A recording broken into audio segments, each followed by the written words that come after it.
Magandang hapon po sa ating lahat. Oras na naman po ng ating salo-salo mula sa salita ng ating Panginoon. Ang sabi po niya sa isang kasabihan, fail to plan, you plan to fail. Kapag nakaligtaan mo ang magplano o kung wala kang plano, ibig sabihin yung plano mo ay hindi magtatagumpay.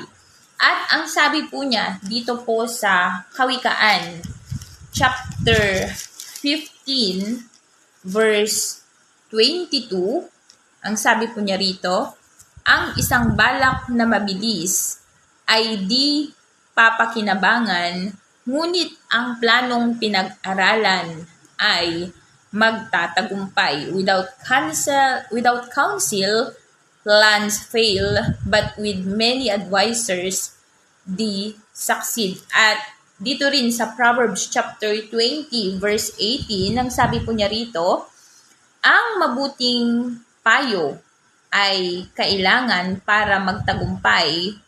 Kung hindi ka handa, huwag nang pumalaot sa labanan. Purihin po ang pangalan ng pagkakabasa ng salita ng ating Panginoon. Dito ay pinapaalalahanan tayo na anuman ang mga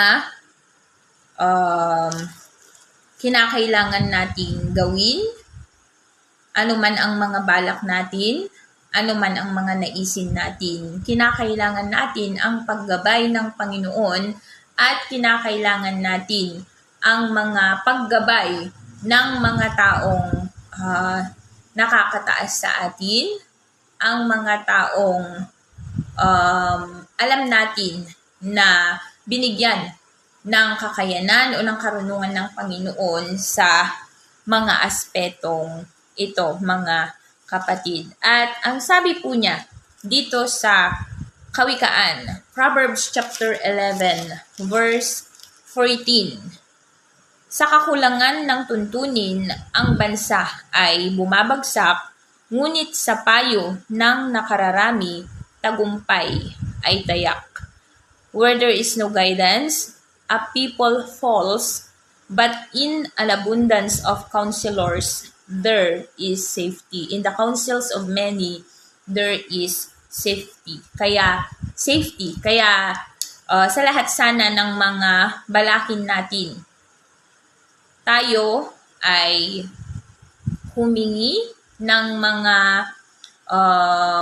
opinyon, humingi ng paggabay, lalong-lalo na ng ating Panginoon. Dahil ang sabi po niya dito sa Kawikaan chapter 19, verses 20 to 21, ang sabi niya rito, dinggin mo at sundin ang payo sa iyo at pagdating ng araw, papakinabangan mo. Verse 21, ang isang tao'y maraming iniisip, maraming binabalak, ngunit ang kalooban din ni Yahweh ang siyang mananaig. At kung babasahin natin dito rin sa Kawikaan chapter 16 verses 1 to 3, di ba ang sabi niya rito, ang mga balak ng isipan ay sa tao nagmumula, ngunit mula kay Yahweh ang sagot ng dila.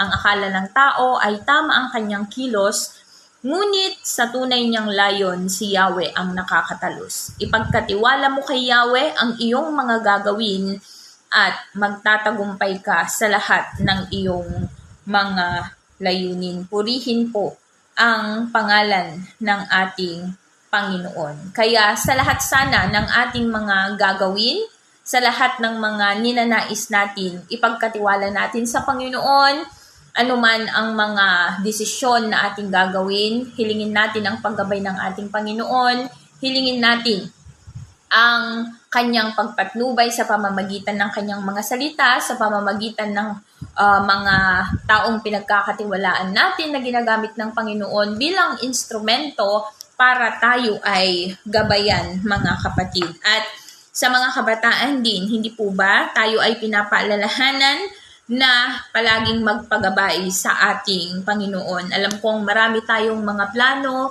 na ang gusto natin instant agad, matapos agad, mga mabilisan agad. Ngunit mas mainam na ikonsulta natin sa Panginoon, ipagkatiwala natin sa Panginoon, hilingin natin ang paggabay ng ating Panginoon. Dahil ang sabi nga niya dito, uulitin ko lamang po, dito po sa verse 18 ng chapter 20, ang mabuting payo ay kailangan para magtagumpay. At dito sa Proverbs chapter 3, verse 6 or verse 5, ang sabi niya rito, kay Yahweh ka magtiwala, buong puso at lubusan at huwag kang mananangan sa sariling karunungan. Sa lahat ng iyong gawain, siya nga'y alalahanin upang ikay patnubayan sa iyong mga tatahakin. Purihin po ang pangalan ng ating Panginoon. Tayo po ay yumuko at manalangin.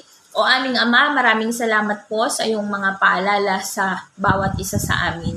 Maraming salamat o Diyos dahil tunay nga po, marami po kaming mga plano, marami po kaming mga naisin, ngunit mas higit o Diyos na nakahihigit kung ano man ang mga plano mo, kung ano man ang mga kalooban mo na ninanais mong masundan ng bawat isa sa amin. Panginoon, gabayan mo po kami at patuloy na ikaw ang siyang magbigay ng pagpatnubay sa amin sa lahat ng mga plano, sa lahat ng mga naisin, sa lahat ng mga desisyon na aming mga gagawin. Maraming salamat po Panginoon, pagpalain mo po kami sa hapon na ito, pagpalain mo po yung mga salita. Ito po ang aming samot dalangin sa pangalan ng aming Panginoong Jesus. Amen and Amen. Magandang hapon po sa ating lahat.